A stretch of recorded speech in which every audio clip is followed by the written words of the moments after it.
bake a cherry pie, Billy boy, Billy boy. Can she bake a cherry pie, Charmin' Billy? She can bake a cherry pie, quick as a cat can wink her eye. She's a young thing and cannot leave her mother. Well, Granny, did you pick out your spot yet for the garden? Yep. I kind of favor a patch right close here to the house. I'll plow you up something there directly. Yeah, just enough for some onions and taters and some Rudybakers.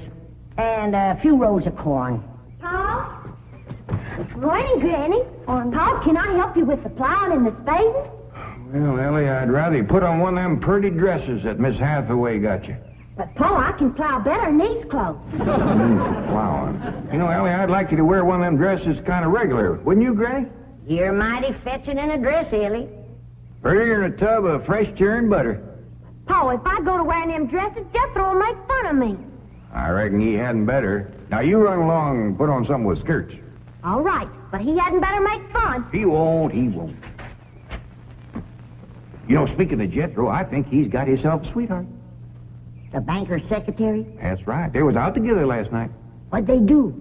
Well, I don't rightly know for sure, but it was something to do with bowls. All you do with bowls is eat. Well, I reckon that's what it was then. She said she was going to take him bowling. You know, Jed, I kind of like that Miss Hathaway. Yeah, I think she kind of likes us, too. Oh, those marvelous plants. Those simple, rugged mountain people. The more I see of them, the more I am impressed. Yes, now Never have I observed such strength of body, mind, and character. Yes, now I... They stand like boulders in the pebble-strewn landscape of Beverly Hills. Like mighty oaks among bushes. Like quiet. Now, like I admire them, too. But those boulders need polishing, and we've got to put some city leaves on those oaks before my wife gets back from Boston. Incidentally, in any endeavor requiring physical strength, they are most exceptional. I took Jethro bowling last night. Here's the bill. $3,000. How many games did you bowl? Well, you see, what happened was this. I said to Jethro, Pick up that bowling ball, she says, and see can you knock over them pins down yonder. They's just sticks. Anyway, I snatches up that rascal, draws back, and lets her fly. Did you knock down them pins? Yeah, the pins, the pin boy, the end of the building, a brick wall, and a signboard down on Sunset Boulevard. I bet you Miss Jane didn't do that good. She didn't even try. She just looks at me and says, Jethro, you're strong as an ox and twice as handsome. Ain't no two ways about it, Granny. That city girl is sweet on this boy. I reckon so, the way she's bragging on his looks. You are handsomer than an ox. Thank you, Granny. Cousin Ellie, you're a city girl now. Do you You think... see there, Paul? I told you this would happen if I took to wearing these dresses. You call me that again, and I'll turn you every way but loose. Say nothing but city gal. Ellie, mate, climb it. Get up from there, or you're going across my knee. And Jethro, you're going across mine. What did I do that was so all-fired bad? In that dress, she looks just like a city gal. You did again! I reckon we better go out there and see she don't hurt him.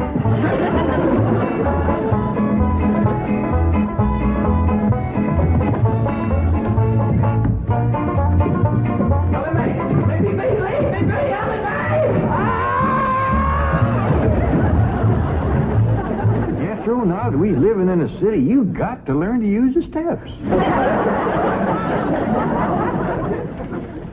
I'll be happy to know that I'm making splendid progress with Ellie Mae. She's turning into quite a lady. Fine. But it's Jed, Granny, and Jethro we've got to work on. Clothes, manners, the works. What have you done about servants? That's the problem, Chief. They're basically opposed to the whole idea of able-bodied people letting others do their work for them. Well, that's a refreshing attitude. But we've got to get a skeleton staff in there somehow. A combination butler and valet with Jed and Jethro, who help them assemble a wardrobe, teach them how to... Ravenswood. Your butler? Oh, he's never been my butler.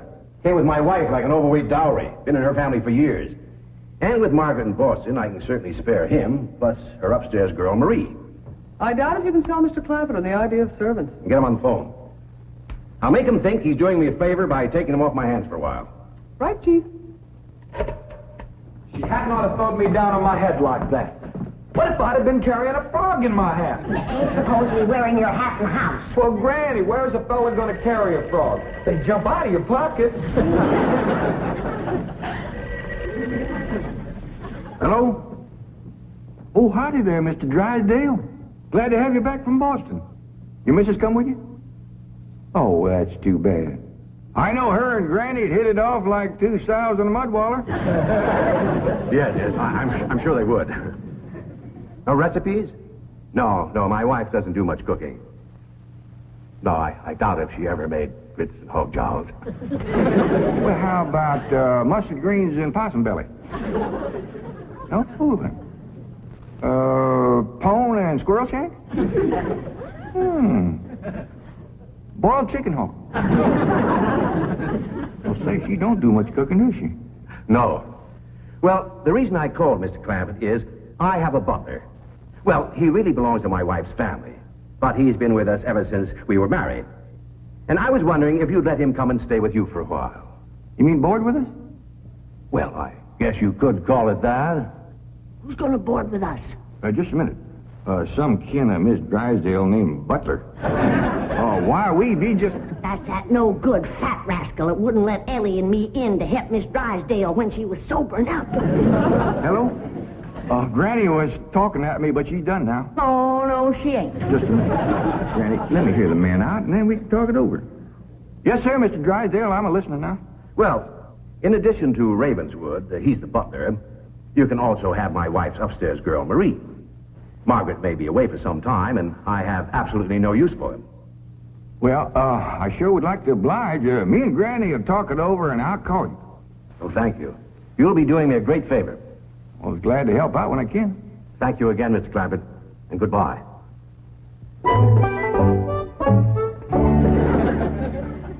Is somebody coming to live with us, Uncle Jed? Maybe, Jethro, maybe. Why don't you go out and make up with your cousin Ellie? Okay, Uncle Jed. All right, Jed. Let's have it. We going to board that butler fella? Well, Mr. Drysdale will take it mighty kindly if we did.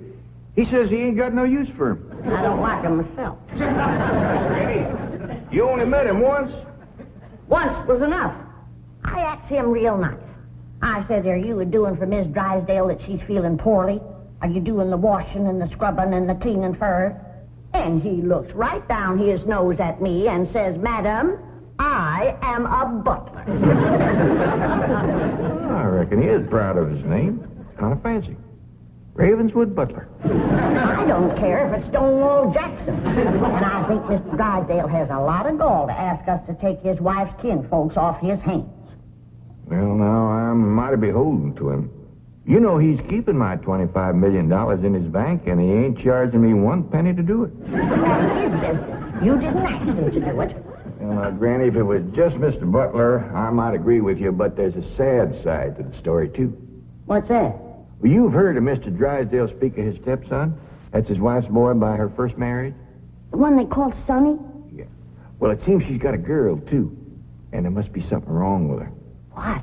Well, I don't know, but they keep her upstairs. No. Yeah. He spoke of her as my wife's upstairs girl. The poor thing. Her name's Marie, and he'd like us to take her and Mr. Butler. Doggone it, Jed. We got enough to do to take care of this big place without... He didn't say what was ailing her, huh? Well, no, but if you ask me, they ain't eating right over there. No. You know what Mr. Drysdale told me? What? His wife ain't never cooked grits and hog jowl. Ah, go on. That's a fact. Nor mustard greens and possum belly. Nor pone and squirrel shank. Nor even boiled chicken hog. Land of mercy. You can't hardly blame Mr. Butler for getting a mite cranky. Man don't eat right, he gets that way. Well, Jed, I reckon it won't do no harm to take him in for a spell. Granny, for such a little woman, you got an awful big heart. Well, I feel sorry for the poor girl. But the first time that fancy pants Mr. Butler looks down his nose at me, I'm gonna chuck him in the cement pond.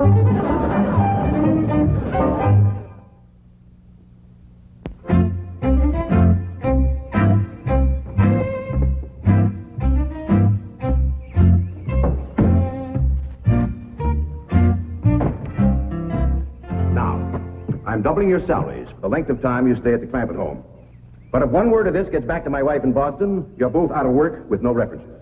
Actually, you will find the Clampetts to be basically fine people. All they need is a little polish. Polish. They need sandblasting. However, I think Miss Hathaway's plan may overcome their initial resentment of wearing city clothes. Yes, I think I have devised rather a clever strategy. To put it briefly and succinctly, my strategy is as follows. I shall propose to the Clampetts that they sit for a family portrait. As you know, my hobby is painting. Now, I shall suggest to the Clampetts that their attire match their background, which is, of course, their beautiful mansion. They will no doubt see the logic of my didactic approach, accede to my wishes, don suitable raiment, and, once they have seen themselves thus attired, take... We're in. Let's go. We forgot to dust the stair rail. I'll do it, Granny.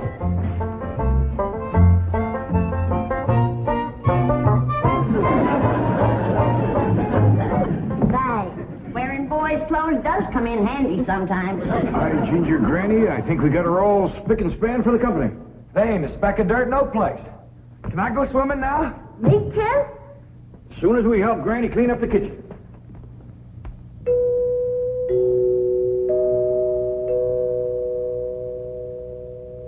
There goes that music again. Sure is great.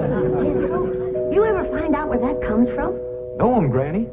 Every single time I commence to looking for it, somebody comes to the door. Nobody to the door now? There will be. You'll see.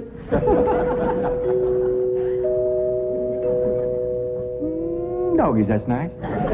Don't pitch in and see, can we find it? You're wasting your time. I'm a-telling you. Before you can find it, somebody will come to the door. There, you see? Happens every time. I remember, Ravenswood. I'm counting on you. Don't fail me. You have my word, sir. I've been butler and valet since boyhood, as was my father before me and his father before him. And I've yet to meet the man or woman who posed a social problem too difficult for me to handle. That's the spirit. Howdy there. Remember me, Mr. Butler? No! Ravenswood, come back! You gave your word! Come back, you coward! Come back here! I'll cut off your fringe benefits!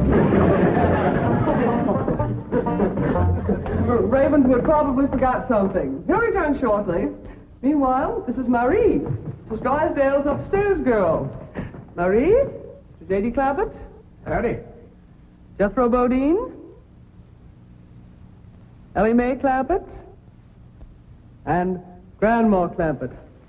No, ma'am. I am a Moses. Pardon?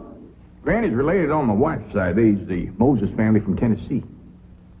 Then your name is Granny Moses? Grandma Moses. That's right. There was a very famous Grandma Moses who painted primitives. I've whitewashed a few myself. I'll show Marie to her room. Listen, Marie, honey.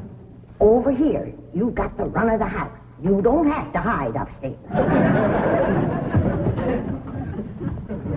Ain't nothing wrong with that girl, but what some good cooking will cure her. She's half starved. Poor thing is so weak her knees keeps a buckling on her. She's kind of pretty, though, for a skinny girl. Just wait till she gets a mess of Granny's grits and hog gel. That'll fill her out.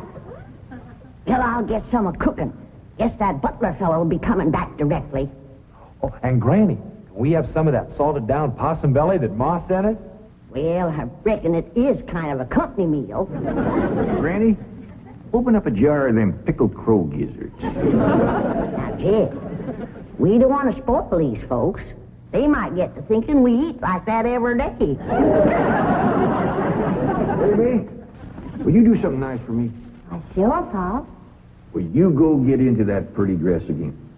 Oh, Pa, Jethro will make fun of me. No, I won't, Ellie Mae. Cross my heart. Why, That's my darling. Thank you. And then you be real nice to Marie. She's had a bad life. I'll be nice to her. She's pretty. Let's all be nice. Far.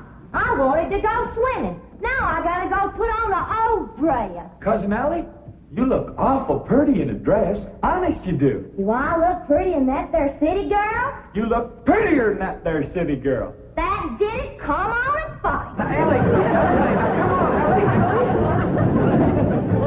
There's nothing to be afraid of, Raven. The fact that they're big and strong doesn't mean they're violent. Elephants can be gentle. Now, Ravenswood, your appearances deceive you. Oh, really? Oh, I do admit on the surface they do seem a bit rough, even cruel. But I assure you underneath they are placid, kindly, and gentle. You'll see. You shouldn't have called me a city girl. May, leave me alone, please,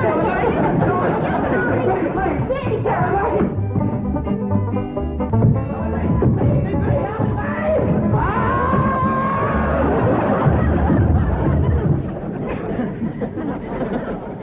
Mr. Butler, don't never say anything nice to that girl.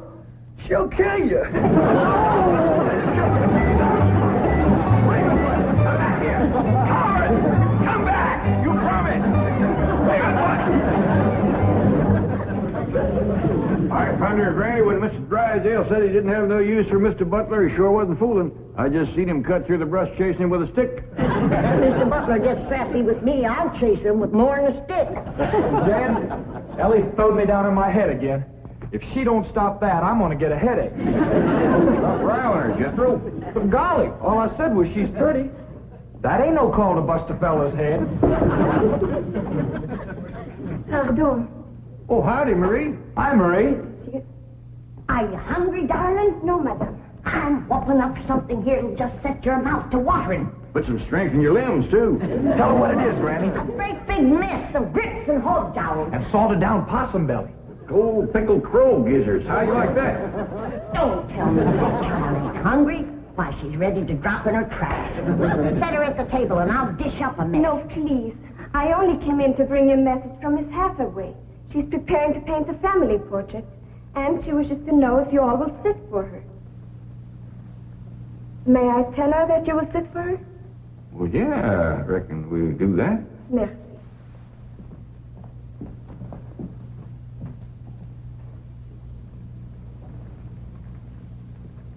Well, let's get at it.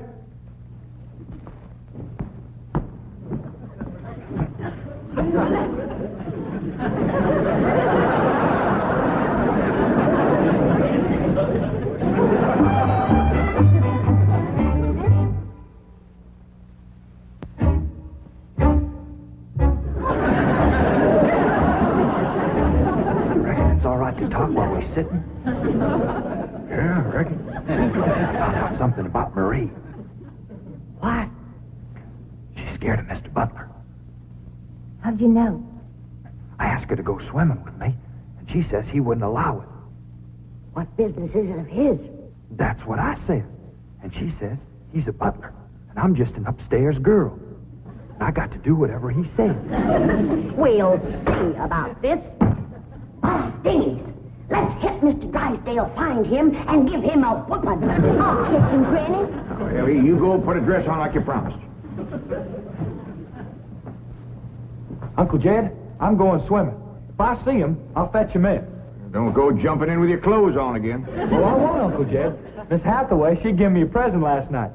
She says it's something special for her to go swimming in. What'd she give you? Oh, pair of trunks. You go swimming in the cement pond.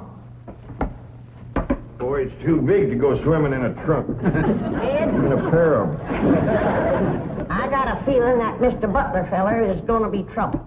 Yeah, we can handle him. Well, I still say that I think Mr. Drysdale has a lot of nerve to ask us to board his wife's relations. Maybe he just fed up.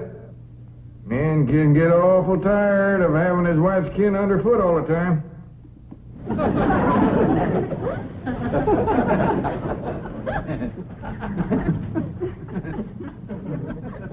He told me that Butler fella had been living with them ever since they was married. I declare some in-laws latch on to free room and board like leeches. It takes a mule kick to jar 'em loose. You can't hardly blame Mr. Drysdale for trying to get shed of a critter like that.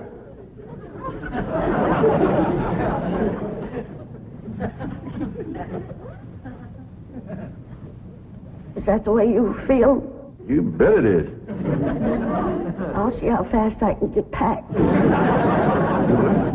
I'll get out from underfoot just as quick as I can. No, Jeff. I know when I'm not wanted.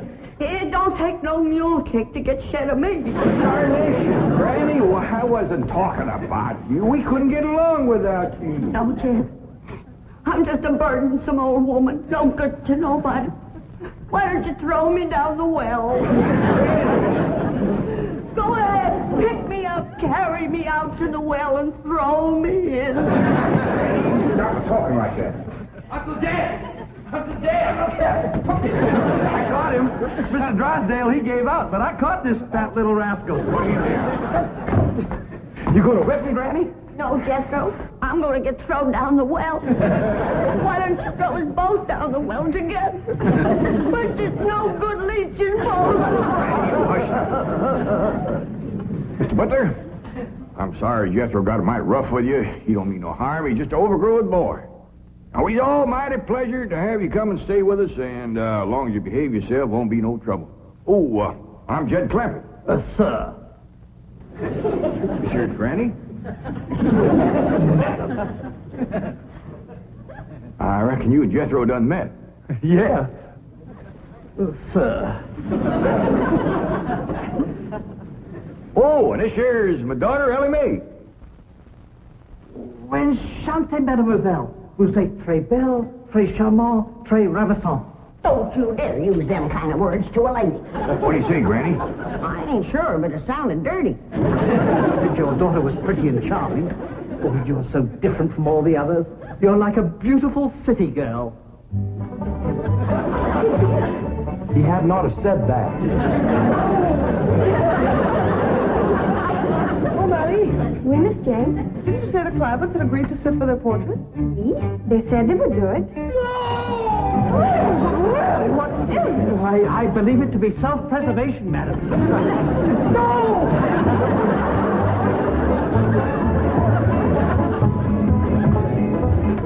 Don't take to the stairs, she'll catch you sure!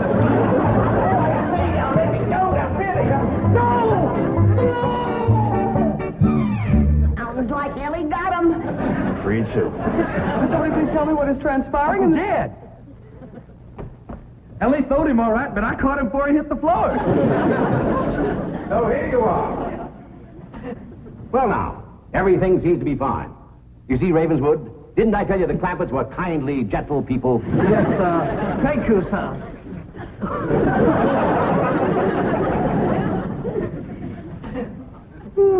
We're going to have to feed up both of them, Granny. His knees is buckling, too.